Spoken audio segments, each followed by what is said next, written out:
I stared at my reflection, adjusting my blazer for the 10th time that morning. The promotion announcement would be made in exactly 2 hours, and for once, I wouldn't be standing in anyone's shadow, especially not Louisa's. My name is Amber, and I've spent 32 years being the other daughter, the one who wasn't quite as charming, quite as beautiful, or quite as perfect as my younger sister. But today was different. Today was mine. My phone buzzed. Speaking of the devil, Amber! I heard the big news! Louisa's voice dripped with honey, the same sweetness that had everyone wrapped around her finger since childhood. How did you? I started, but she cut me off. Oh, you know me. I have my ways. She giggled.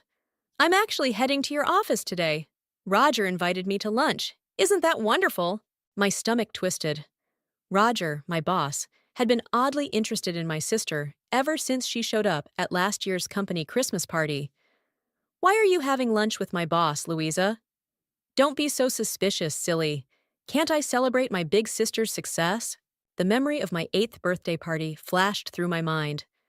Louisa, then 4, somehow managing to make even that day about her by performing an impromptu dance recital that had all our relatives cooing and forgetting about my cake.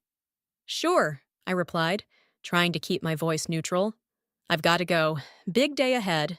Ah, of course. Mom and Dad are so excited too. Though Mom did mention she wished you'd done your hair differently for the announcement photos. You know that straight look doesn't suit your face shape, darling. I hung up before she could continue, my hands shaking slightly. The same old Louisa, always knowing exactly where to stick the knife. My phone buzzed again. A text from Quinn, my best friend. Ready to crush it today, boss lady? I smiled, typing back. Born ready. Drinks later? Obviously. Someone's got to help you celebrate properly. The drive to work was a blur of nervous energy and coffee sips. As I walked through the office doors, David from accounting caught up with me. There's our new senior operations director, he beamed, falling into step beside me. It's not official yet, I reminded him, but couldn't help grinning. Please, it's been obvious for months. You practically rebuilt the entire operations system single-handedly. Roger would be insane not to promote you. The elevator dinged open and we stepped in. David pressed the button for the 4th floor. Speaking of Roger, he lowered his voice, heard some interesting chatter from HR. Apparently, there's been some unusual activity in the accounts lately. Before I could ask what he meant, the doors opened, and there stood Roger himself, his expensive suit perfectly pressed as always. Amber, just the person I wanted to see. His smile seemed oddly strained. Could you come to my office? There are some details about the announcement we need to discuss. I followed him, my heels clicking against the marble floors. Through the glass walls, I could see the office buzzing with anticipation. Someone had even brought in champagne. Roger's office was at the end of the hall, with the best view of the city. As we approached, I noticed movement inside, a familiar figure in a red dress.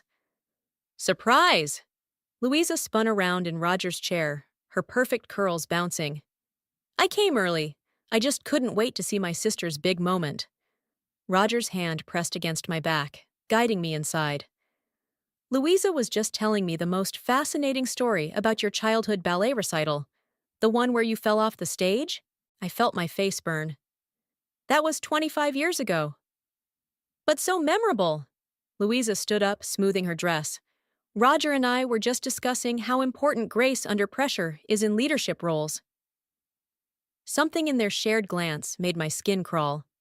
The champagne bottles outside suddenly seemed premature, and David's words about unusual account activity echoed in my mind. The announcement isn't for another hour, I said carefully. Perhaps we should— Oh, about that, Roger interrupted, his voice taking on an edge I'd never heard before. There have been some changes to the plan. Why don't you sit down?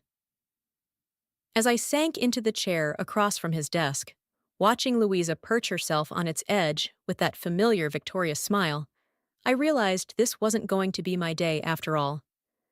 But unlike all those times in childhood, this time I wasn't going to just accept standing in her shadow. This time, I was going to fight back. Due to recent performance concerns, Roger cleared his throat, we've decided to restructure the senior operations director position. I gripped the armrests of my chair. Performance concerns?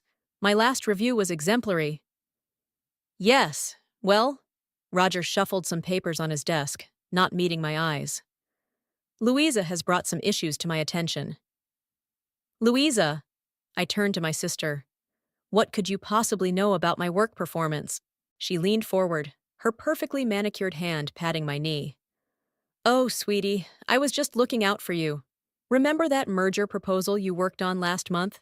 The one you were so proud of? My blood ran cold. I'd only mentioned that proposal to her during a family dinner. Roger and I got talking, she continued, and I remembered how you said you'd borrowed some ideas from your old company's confidential files. I just couldn't bear the thought of you getting in trouble later. That's not what I said! I stood up so quickly, my chair rolled backward. I said I used my experience from previous projects. There's nothing confidential about that. Roger raised his hands placatingly. Amber, please. This isn't just about the merger proposal. There are other concerns. What other concerns? I've doubled our operational efficiency. I've brought in 3 major clients.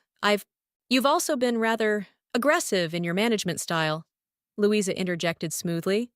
Remember poor Jenny from accounting? Roger tells me she almost quit after your confrontation about those missing receipts. Jenny was embezzling company funds.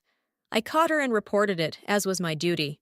Perhaps, Roger said, but there are ways to handle these situations with more finesse, which is why we're excited to announce that Louisa will be joining our team as a special consultant for corporate culture and communications. The room spun.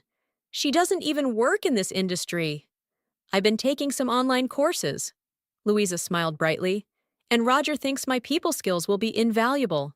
I bet he does, I thought, watching how close they were standing.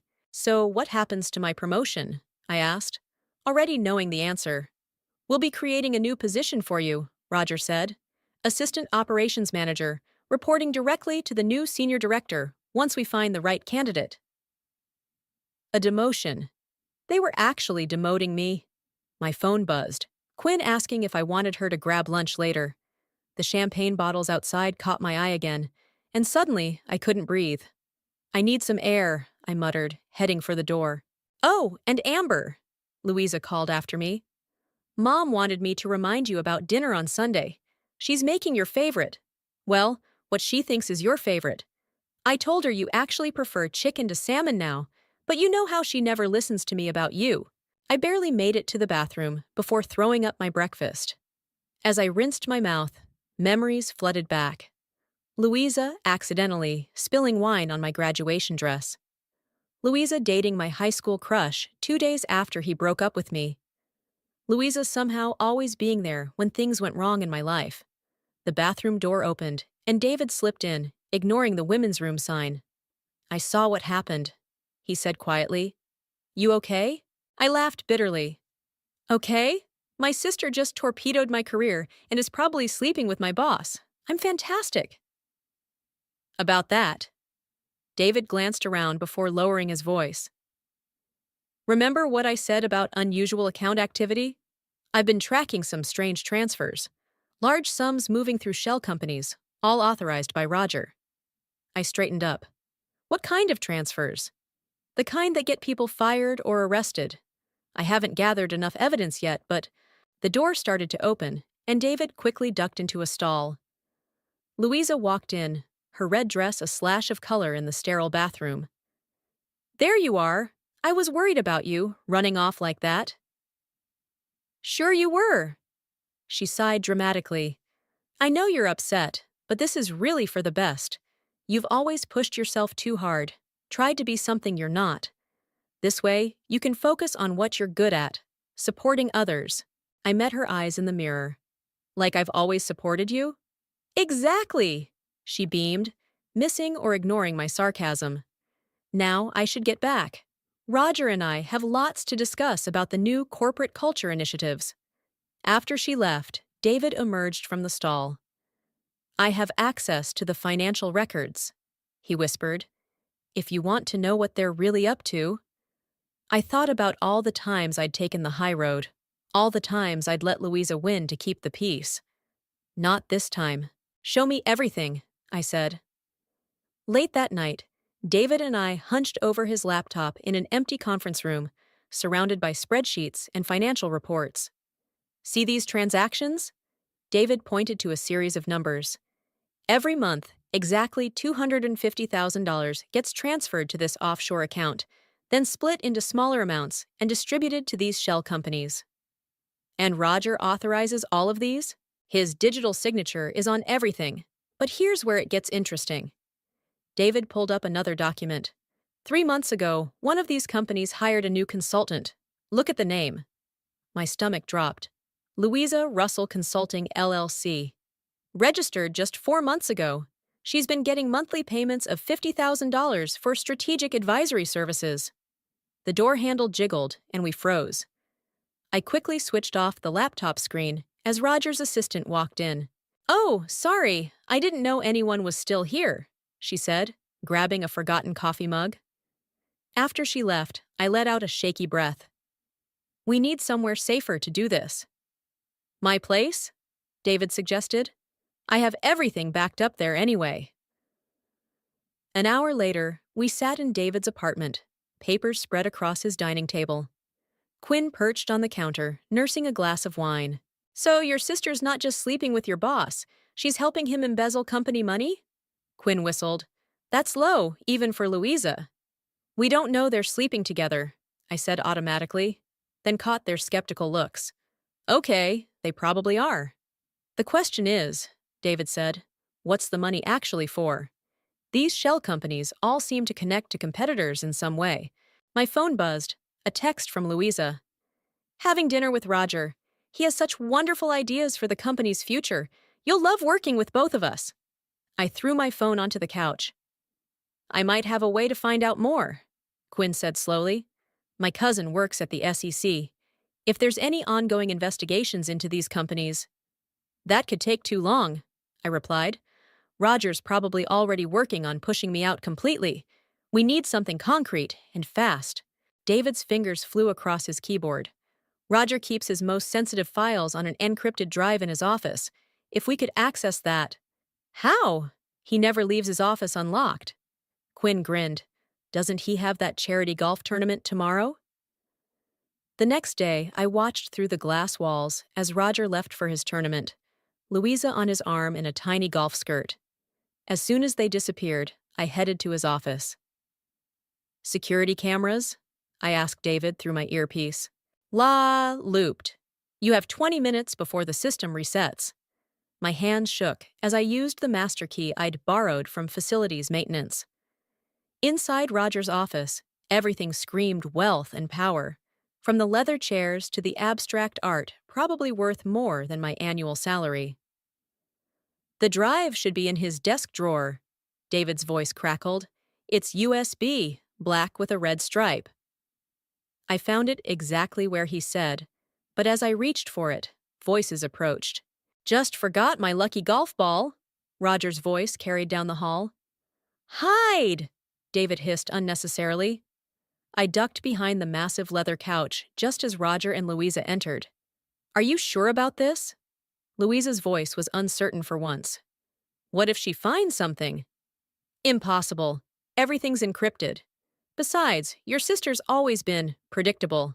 She'll accept the demotion like she accepts everything else." "I don't know. She seemed different yesterday. Trust me, sweetheart. By the time we close this deal with Global Tech, we'll both be too rich to care what Amber thinks." My heart pounded so loud I was sure they'd hear it. Finally, after what felt like hours, they left. I waited 30 seconds, then grabbed the drive and ran. Back at David's apartment, we stared at the encrypted files. "I can't crack this," David admitted after an hour. "We need help." "I might know someone," Quinn said. "Remember Kyson? He's head of ethics and compliance now. He's basically a computer genius. Can we trust him? He's been trying to catch Roger in something shady for months. But," Quinn hesitated, "if we bring him in, there's no going back. This becomes official." I thought about Roger's smugness, Louisa's constant betrayals, All the times I'd swallowed my pride and stepped aside. Make the call. As Quinn dialed, I got another text from Louisa. Had the most amazing day with Roger. He says you seemed upset yesterday. Remember what Mom always says, you catch more flies with honey than vinegar. I looked at the drive in my hand, thinking of their conversation in the office.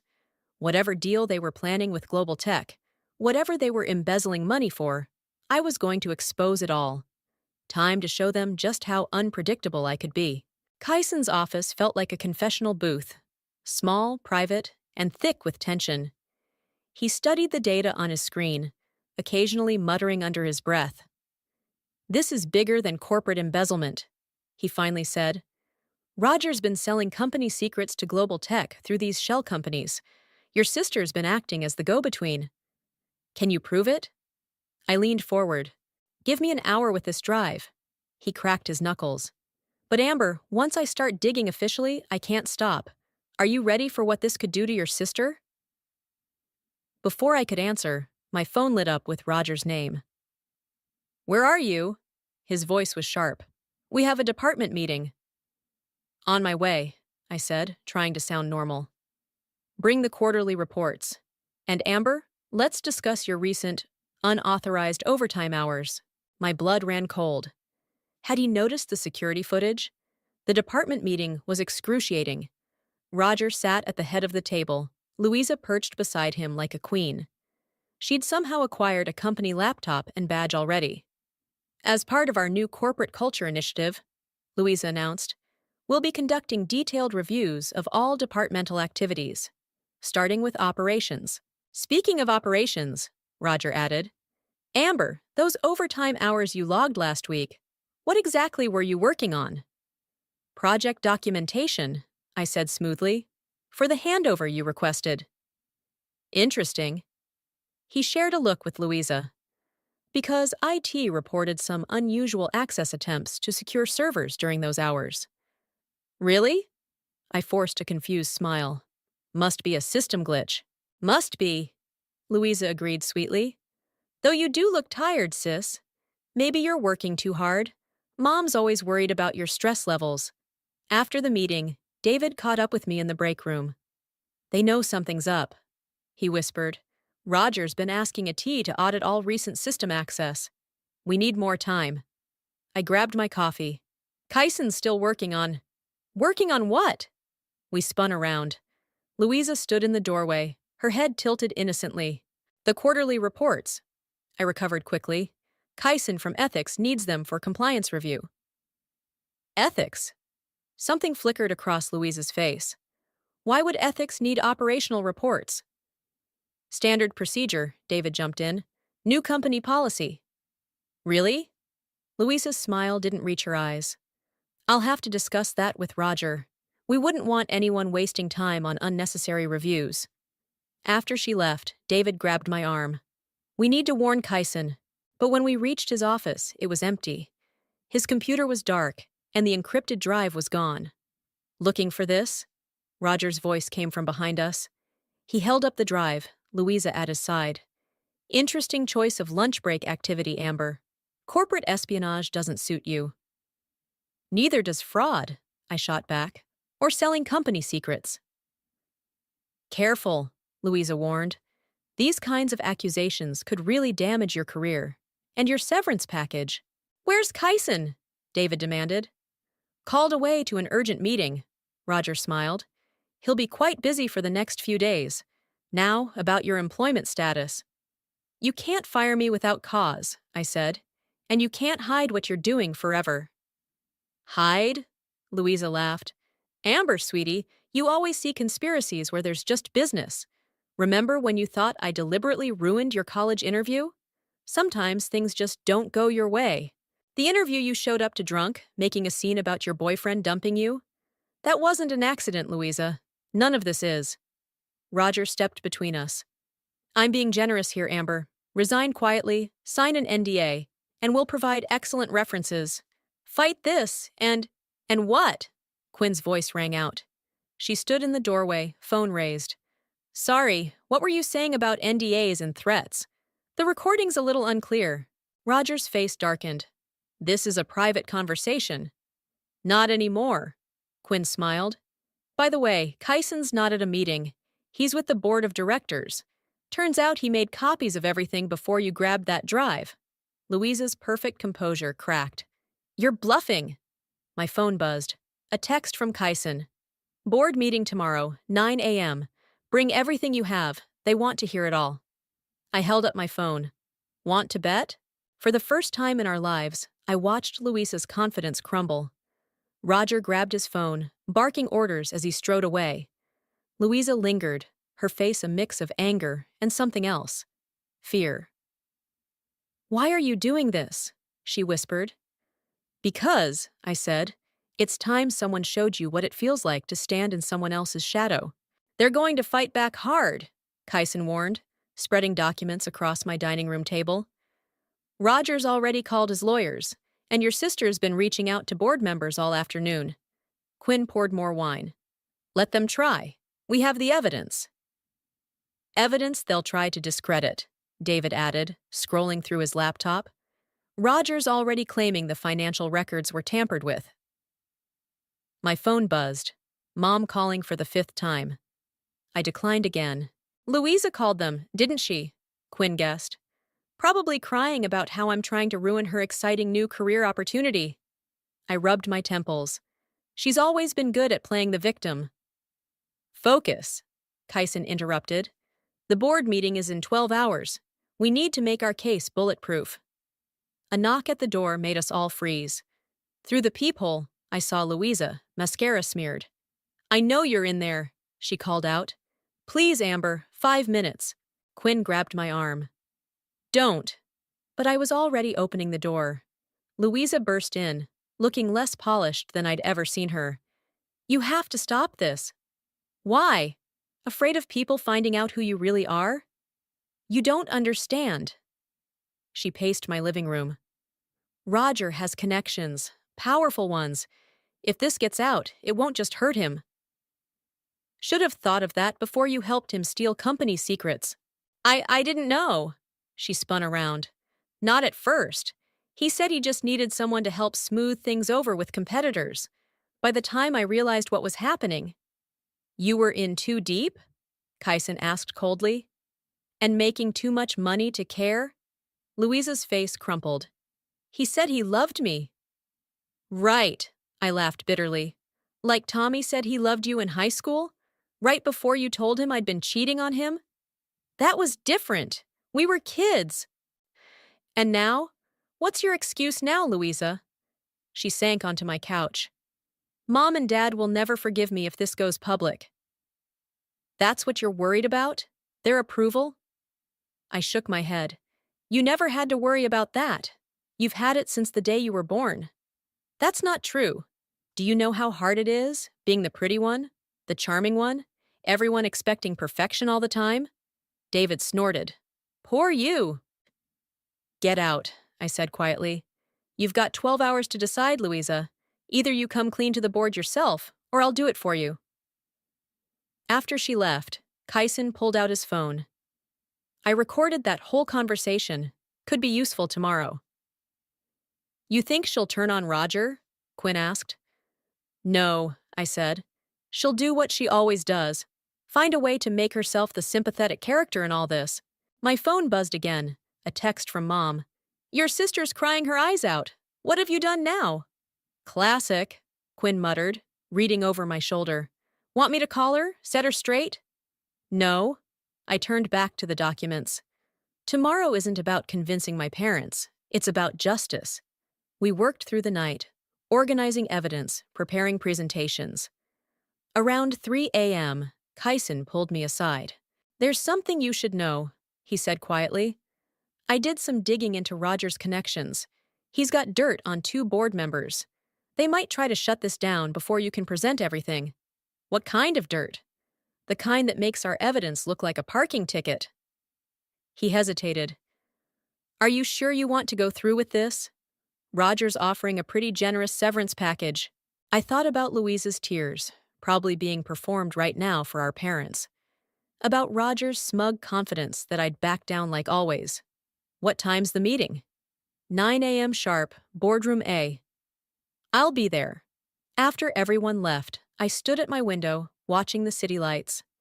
My phone buzzed one last time. Louisa again. I've told Roger I'm backing out. You win. Just please don't show them that recording. I'll quit, move away, whatever you want. Just don't destroy my life. For a moment, I felt a twinge of sympathy. Then I remembered every sabotaged opportunity, every orchestrated humiliation, every time she'd smiled while twisting the knife. See you tomorrow, sis, I texted back. Quinn had left a sticky note on my laptop. Remember, karma's only a bitch if you are. Make it count. I smiled, adding it to my presentation folder. Tomorrow would change everything, and for once, I wasn't going to feel guilty about standing in the spotlight. For once, Louisa would know what it felt like to be the other sister. The morning of the board meeting, I arrived early to find Roger already in the lobby, speaking intensely with two men in expensive suits. Amber! He broke into a practiced smile. Just the person I wanted to see. These gentlemen are from our legal department. They'd like a word. Actually, Kyson's voice rang out behind me, any conversations should include the company's ethics counsel, which would be me. The lawyers exchanged glances. One stepped forward. Ms. Russell, we have a revised severance package to discuss. Triple your current salary, Roger added smoothly, plus a glowing recommendation and full benefits for 2 years. Trying to buy my silence? I clutched my presentation folder tighter. That's not going to work. Think carefully. Roger's smile tightened. Your future in this industry, is already compromised? Quinn appeared, coffee in hand. Funny. I was just talking to my cousin at the SEC about that. Roger's face darkened. This is a private matter. Not anymore. David walked up, laptop under his arm. The board's waiting. Inside the boardroom, tension crackled. 8 board members sat around the massive table, their expressions ranging from curious to hostile. Louisa sat in a corner, wearing a conservative black dress I'd never seen before. Before we begin, one of the lawyers stood, we should discuss the confidentiality implications. Actually, Kyson interrupted, as ethics counsel, I've already filed this case with the SEC. Confidentiality isn't an option anymore. Chaos erupted. Roger's lawyers huddled together, whispering furiously. 2 board members stood up, looking ready to leave. Sit down, a sharp voice commanded. An elderly woman at the head of the table, Margaret, the board chair, rapped her knuckles on the wood. I want to hear what she has to say. I connected my laptop to the projector, hands steady despite my racing heart. The first slide appeared, a complex web of financial transactions. Over the past year, I began, Roger Fleming has orchestrated a systematic theft of company secrets and funds.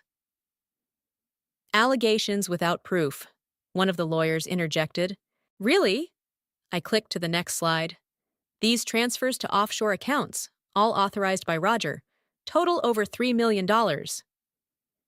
Standard consulting fees, Roger said smoothly. To shell companies you own? David stepped forward, pulling up additional documents. Companies that then transferred information to global tech? The board members leaned forward, murmuring, and let's talk about your newest consultant. I turned to Louisa, who seemed to shrink in her chair. My sister, who suddenly formed an LLC just in time to receive $50,000 monthly for undefined services. I can explain. Louisa stood up, her voice trembling. Roger told me it was all legitimate. I was just trying to help facilitate business relationships by passing confidential information to our biggest competitor. Kyson projected new documents. We have emails, Louisa, very detailed ones. This is ridiculous, Roger snapped. You can't prove. Actually, Quinn stepped forward, phone in hand. We can. Remember that golf course conversation yesterday about being too rich to care once the global tech deal went through? I have it recorded. The color drained from Roger's face. And there's more, I continued, but suddenly the boardroom doors burst open. My mother stormed in, father trailing behind her. "Stop this at once! How dare you try to humiliate your sister like this?" "Mrs. Russell," Margaret's voice cracked like a whip. "This is a closed board meeting. Security!" "No, wait!" Louisa jumped up. "Mom, please just go. This is my fault. I did this, all of it." The room fell silent. "What are you saying?" Mom stared at her golden child. "I helped Roger steal company secrets." Louisa's voice broke. "I knew it was wrong, but the money. And he said he loved me. And I just wanted to win," I finished quietly, like always. Security arrived, escorting my parents out. Mom's face was a mask of shock and disappointment, an expression I'd seen countless times, but never directed at Louisa. "Well," Margaret stood up, "I believe we've seen enough.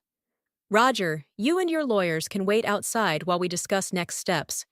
Louisa, the SEC will want to speak with you."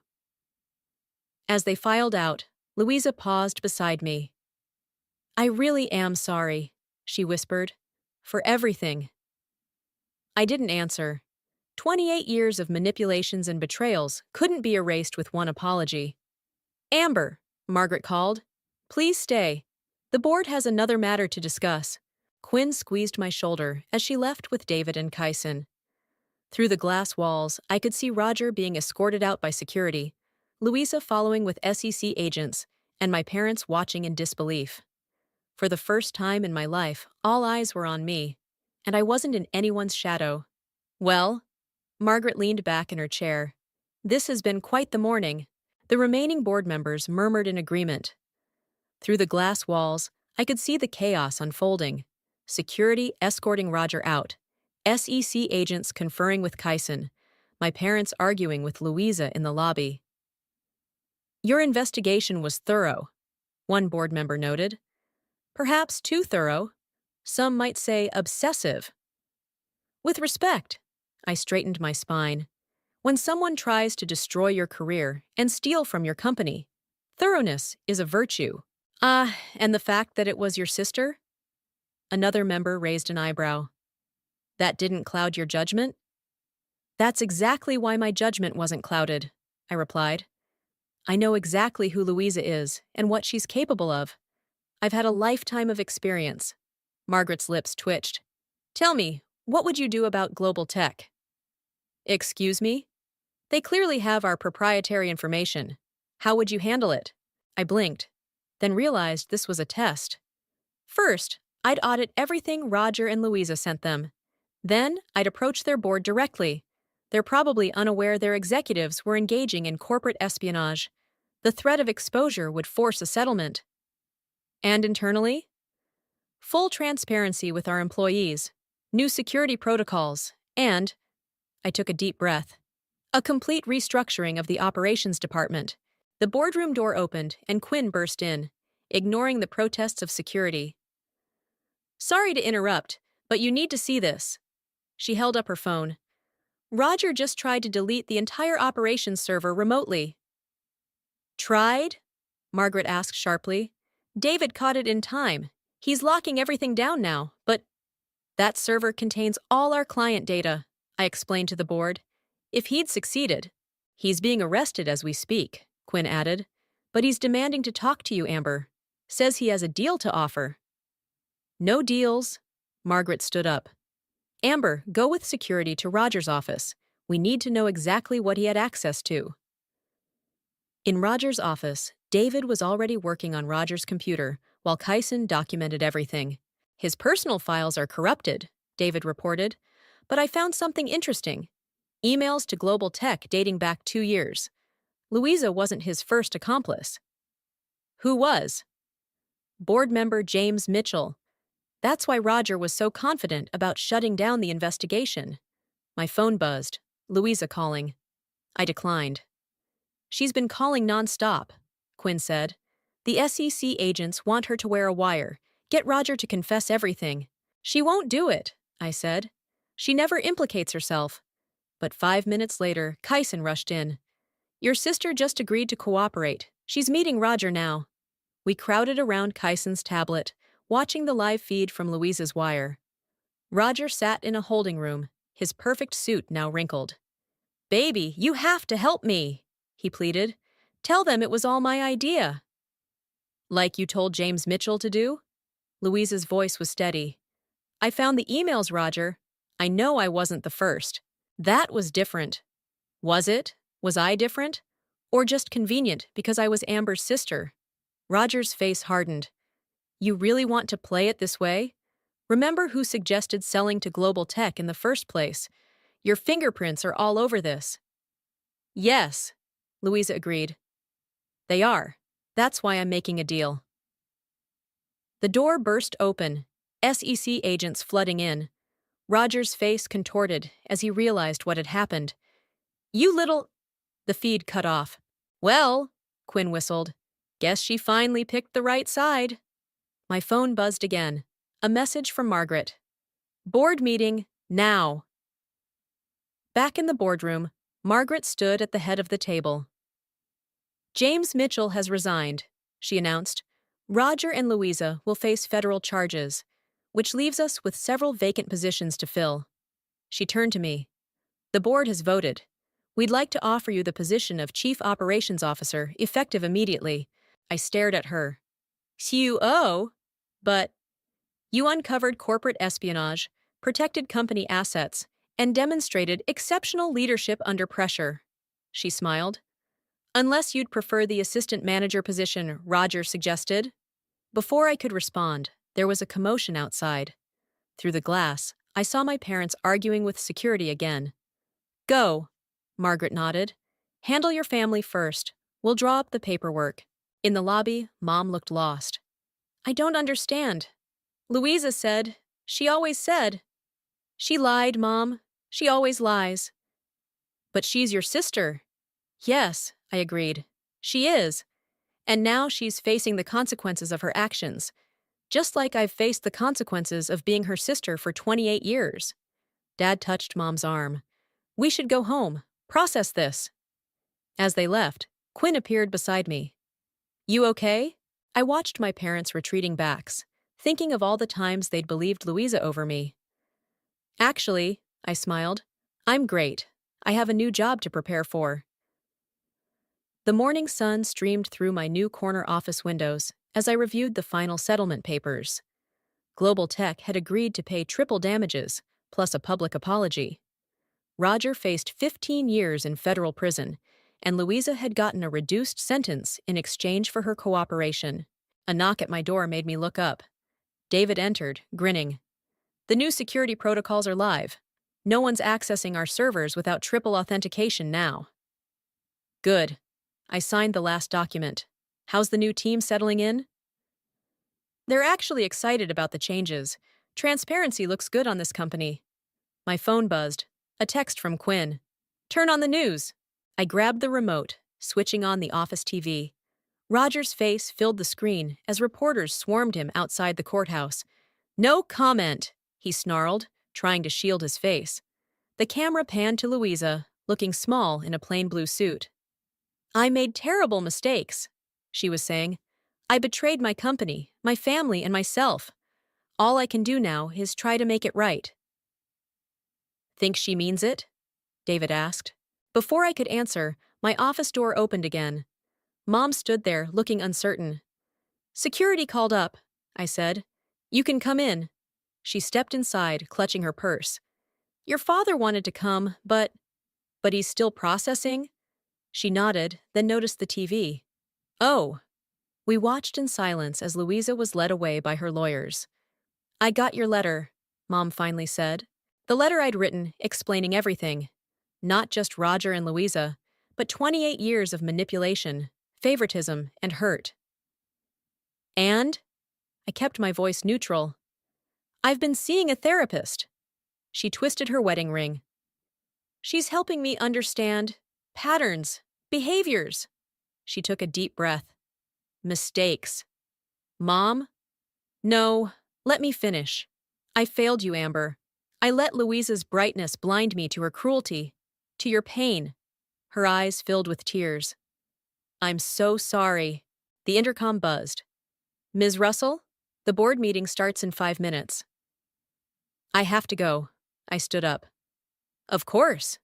Mom turned to leave, then stopped. Would you, would you consider having dinner with us? Just to talk? I thought about all the family dinners where I'd been invisible, all the times my achievements had been overshadowed by Louisa's latest drama. I'll think about it. In the boardroom, Margaret was reviewing the quarterly projections when my phone lit up with a message from an unknown number. Louisa's prison email. I know you probably won't read this, it began, but I need you to know something. You weren't the only one in a shadow. I was trapped in the person everyone expected me to be. The pretty one, the charming one, the one who could do no wrong. It was exhausting, and it made me cruel. I see that now. I'm not asking for forgiveness. I just want you to know that you've always been the stronger one, the better one. I'm sorry it took prison for me to admit that. Amber? Margaret's voice snapped me back. The new organizational structure? I put my phone away and stood up, presenting the changes I'd designed. As I spoke, I saw Quinn and David through the glass walls, giving me thumbs up. Beyond them, Mom still lingered in the lobby, watching with what looked like pride. One last item, Margaret said when I finished. The Ethics Board has recommended annual reviews of all departments to prevent another Roger situation. We'd like you to oversee that initiative. I smiled. Actually, I have someone in mind for that role. I gestured to David. He's the one who first noticed the suspicious transactions. He didn't look away or make excuses. He did the right thing. Excellent choice. Margaret stood up. Well, I believe that concludes our business for today. As the board filed out, Quinn bounded in. Drinks? We're celebrating your first month as COO. Actually, I glanced at the lobby where Mom waited. I have dinner plans. Family dinner? Quinn raised an eyebrow. You sure? I looked at my phone, at Louise's message. Then at Mom, who'd taken the first step toward change. At David, who'd risked his job to expose the truth. At Quinn, who'd never let me stand alone. Yes, I said. I'm sure. It's time to build something new. I gathered my things, feeling the weight of the corner office keys in my pocket, the respect in my colleagues' eyes, the strength in my own voice. For the first time in my life, I wasn't defined by being Louisa's sister. I was simply Amber, and that was more than enough. Coming? I asked Quinn and David. They fell into step beside me as I walked toward Mom, toward dinner, toward whatever came next. Not in anyone's shadow, but in my own light.